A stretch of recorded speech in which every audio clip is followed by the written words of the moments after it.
رب اشرح لی صدری ویسر لی امری واحلل عقدۃ من لسانی یفقہوا قولی۔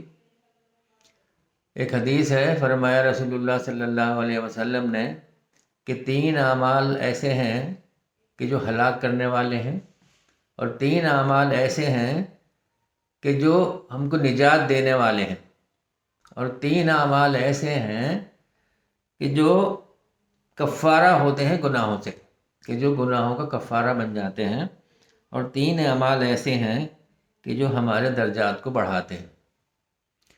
تو اب ہم ان کو باری باری یہ لیتے ہیں کہ وہ کون سے 3 اعمال ہیں۔ تو ہلاک کرنے والے جو 3 اعمال ہیں، اس میں سب سے پہلا ہے لالچ۔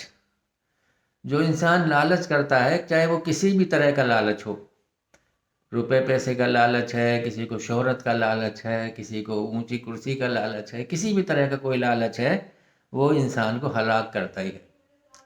اور اس کے سب سے بہترین مثال جو ہے وہ لالچ کی یہ ہے کہ جب جو مچھلی پکڑنے کے لیے جو کانٹا لگاتے ہیں اور اس پہ تھوڑا سا کچھ وہ قیمہ یا کوئی کینچوا لگا دیتے ہیں، تو جو مچھلی لالچ کرتی ہے اسے کھانے کا، وہ ہلاک ہی ہو جاتی ہے۔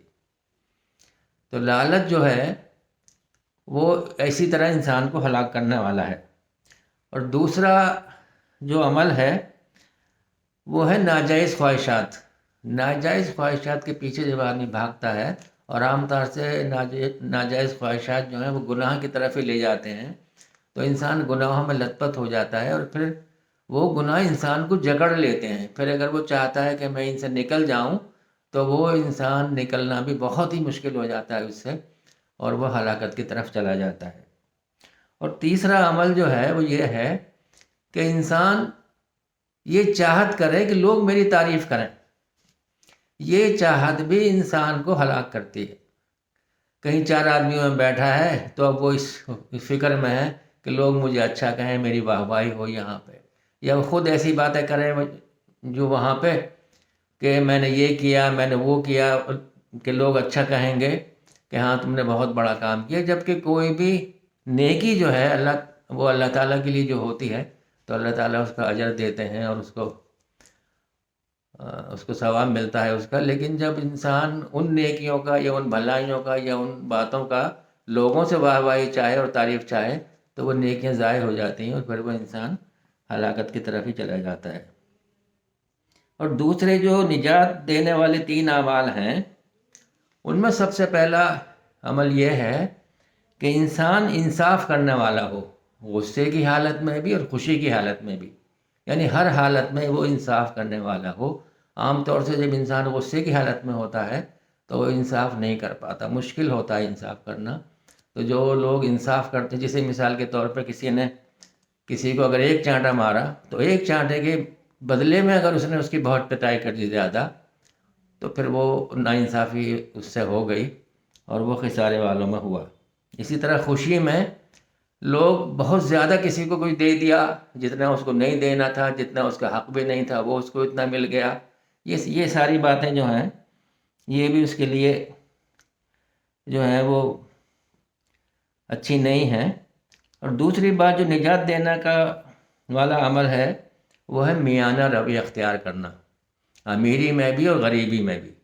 امیری میں یہ ہے کہ جب آدمی خوب امیر ہو اور خوب خرچ کر سکتا ہو، تب بھی اتنا خرچ نہ کرے ادھر ادھر کہ وہ بہت زیادہ ایسا لگے کہ یہ تو اس کا پیسہ جو بہا چلا جا رہا ہے اور غیر ضروری چیزوں میں لگ رہا ہے۔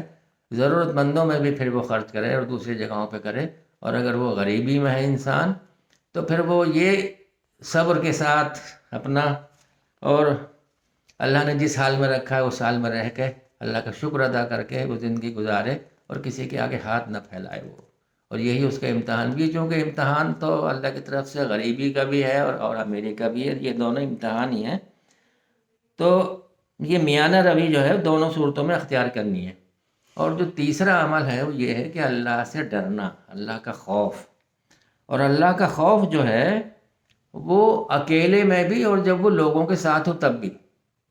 کوئی انسان گناہ اس لیے نہیں کرتا عام طور سے کہ لوگ کیا کہیں گے، لوگ دیکھ لیں گے۔ لیکن اگر کوئی انسان بالکل اکیلے میں اور بالکل بند کمرے میں جہاں کبھی کوئی اس کو نہیں دیکھ رہا، وہاں پر جب وہ خدا کے خوف کی وجہ سے گناہ نہیں کرتا، اصل وہ ہے اس کا امتحان اور وہ ہے اس کا کردار. کیونکہ ایک مشہور مقولہ ہے کہ انسان لوگوں میں تو اپنی عزت بناتا ہے، ان کے ساتھ اچھی سلوک کر کے، اچھی بات کر کے، اور اکیلے میں اس کا کردار دیکھا جاتا ہے کہ وہ جب وہ بالکل اکیلا ہے تب اس کا کیا کردار ہے. تو یہ ہے نجات جو دلانے والے عمل.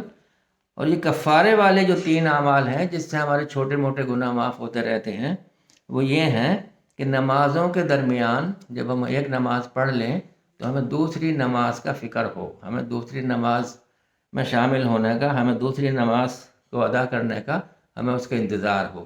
مثال کے طور پہ اگر ہمیں عصر اور مغرب کے بیچ میں کہیں اگر جانا ہے تو پھر انسان یہ سوچے گا کہ نہیں اب میں نماز پڑھ کے ہی چلتا ہوں، اب میں نماز پڑھ کے ہی جاتا ہوں، یا وہاں پڑھ لیں گے، وہاں ایک مسجد ہے، ایک فکر اس کو ہو ہر نماز کے ادا کرنے کا. تو یہ کفارہ ادا کرنے والا عمل ہے. اور دوسرا عمل جو ہے اس کا کفارہ کا جو ہے وہ اچھے سے وضو کرنا، کہ سردی میں بھی اور خاص طور سے سرد راتوں میں جب کہ بہت ہی ٹھنڈک ہوتی ہے اور پانی بھی ٹھنڈا ہوتا ہے اور کبھی کبھی پانی ملتا بھی نہیں ہے، ایسی مشکلات کے حالات میں بھی ٹھیک سے وضو کرنا بھی جو ہے وہ ہمیں گناہوں سے کفارہ ہو جاتا ہے. اور نماز کے لیے پیدل چل کر آنا، جہاں بھی انسان ہے، خاص طور سے اپنے گھر سے یا کہیں جب وہ کام کرتا ہے جہاں سے بھی، وہ پیدل چل کے آنا بھی نماز کے لیے، یہ بھی گناہوں سے کفارہ جو ہے وہ ہو جاتا ہے. تو یہ 3 اعمال کفارے کے ہیں. اور درجات کو بلند کرنے والے اعمال جو ہیں ان میں سب سے پہلا ہے مسکین کو کھانا کھلانا. یہ مسکین کو کھانا کھلانے کا عمل جو ہے یہ بہت بڑا ہے. دوزخ میں دوزخیوں سے پوچھا جائے گا کہ تمہیں دوزخ میں کس وجہ سے آئے، تو وہ کہیں گے کہ ہم نماز نہیں پڑھتے تھے اور مسکین کو کھانا نہیں کھلاتے تھے.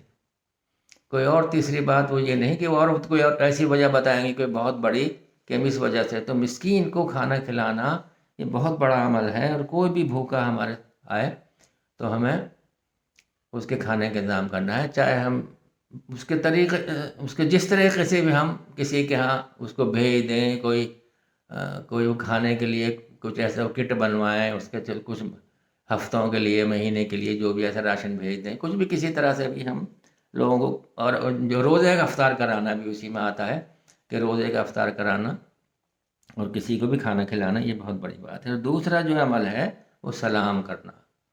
یہ ہے حدیث کے سلام کو عام کرو. اگر کوئی ہمارا بھائی ہم سے ملتا ہے تو اس کو سلام کرنا، اور اگر بار بار ملتا ہے تو بار بار بھی. تو ایک دوسرے پر جب ہم سلامتی بھیجتے ہیں تو اس سے بھی درجے بلند ہوتے ہیں. اور جو تیسری بات ہے وہ ایک بڑی بات ہے کہ رات کو قیام کرنا، ہمارا تہجد میں اٹھنا اور اس میں اللہ سے مانگنا اور نفل پڑھنا اور دعائیں کرنا، یہ بھی ہمارے درجات کو بلند کرنے والی ایک چیز ہے اور بہت بڑا عمل ہے. تو یہ چیزیں، یہ عمل اگر ہم کرنے والے ہوں گے تو انشاءاللہ پھر ہمارے اعمال اور ہمارا سارا اللہ سے تعلق جو ہے وہ بڑھے گا، اور اللہ تعالیٰ ہمیں معاف کرے گا اور خطاؤں سے ہماری درگزر کر دے گا، اور ہمارے درجات اور یہاں سے ہمارے کچھ گناہ اللہ تعالیٰ مٹا دے گا، ہماری مغفرت کرے گا. اللہ تعالیٰ ہمارے اوپر رحم کرے.